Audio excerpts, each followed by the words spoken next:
BJP संसदीय board की बैठक में पीएम मोदी ने दिया कैसा चुनावी मंत्र। देश में चुनाव से 400 दिन पहले बीजेपी कैसे सेट कर रही अपना मिशन इलेक्शन।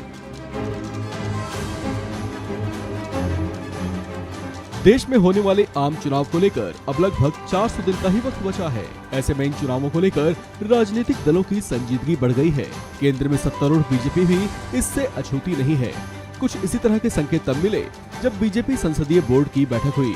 इस बैठक को प्रधानमंत्री मोदी ने संबोधित किया तो बहुत से विषयों और मुद्दों पर भी बातचीत और चर्चा हुई। इस बैठक से जुड़ी कुछ बातें जो बाहर आई और चर्चा का विषय बनी, उनमें से एक है anti incumbency factor. Media reports के मुताबिक प्रधानमंत्री नरेंद्र मोदी ने इस बैठक के दौरान बीजेपी सांसदों को कुछ बेहद महत्वपूर्ण सुझाव दिए। उन्होंने एंटी इनकम्बेंसी फैक्टर को लेकर कहा कि अगर आप सब जनता से ठीक से कनेक्ट रहते हैं तो एंटी इनकम्बेंसी नहीं होगी। उन्होंने बीजेपी सांसदों को अपने अपने क्षेत्रों में ज्यादा सक्रिय रहने और अपने क्षेत्र की जनता से ज्यादा जुड़ाव विकसित करने की भी सलाह दी। उन्होंने कहा कि अगर जनता से ऐसा कनेक्शन बन जाता है तो कोई एंटी इनकम्बेंसी काम नहीं करेगी। आपको बता दें कि एंटी इनकम्बेंसी का मतलब होता है सत्ता विरोधी लहर। प्रधानमंत्री मोदी ने इससे पहले हुई संसदीय बोर्ड की बैठक में सांसदों को कमर कसने को कहा था। उनके कहने का मतलब था कि 2024 में होने वाले आम चुनाव को लेकर सभी अपने अपने क्षेत्रों में सक्रिय मोड में आ जाएं। तब पीएम मोदी ने कहा था कि लोकसभा चुनाव में केवल 400 दिन बचे हैं।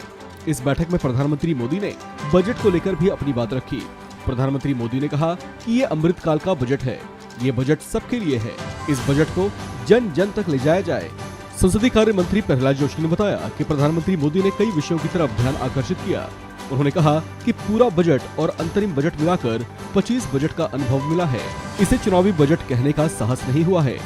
गरीबों को ध्यान रखकर बजट बनाया गया। सभी गरीबों और मध्यम वर्ग को कुछ न कुछ मिला है। इस साल 9 राज्यों में विधानसभा चुनाव भी होने हैं। इसमें पूर्वोत्तर के राज्य त्रिपुरा में बीजेपी अपनी सक्रियता बढ़ाने जा रही है। पीएम मोदी यहाँ जल्दी ही एक रैली भी करेंगे। प्रधानमंत्री नरेंद्र मोदी त्रिपुरा में विधानसभा चुनाव के लिए प्रचार करेंगे। शनिवार 11 फरवरी को पीएम मोदी की त्रिपुरा में रैलियां हैं। पीएम मोदी शनिवार को 2 रैलियों को संबोधित करने वाले हैं। पहली रैली गोमती जिले में 12:45 पर, जबकि दूसरी रैली धलाई में 2:30 पर शुरू होगी।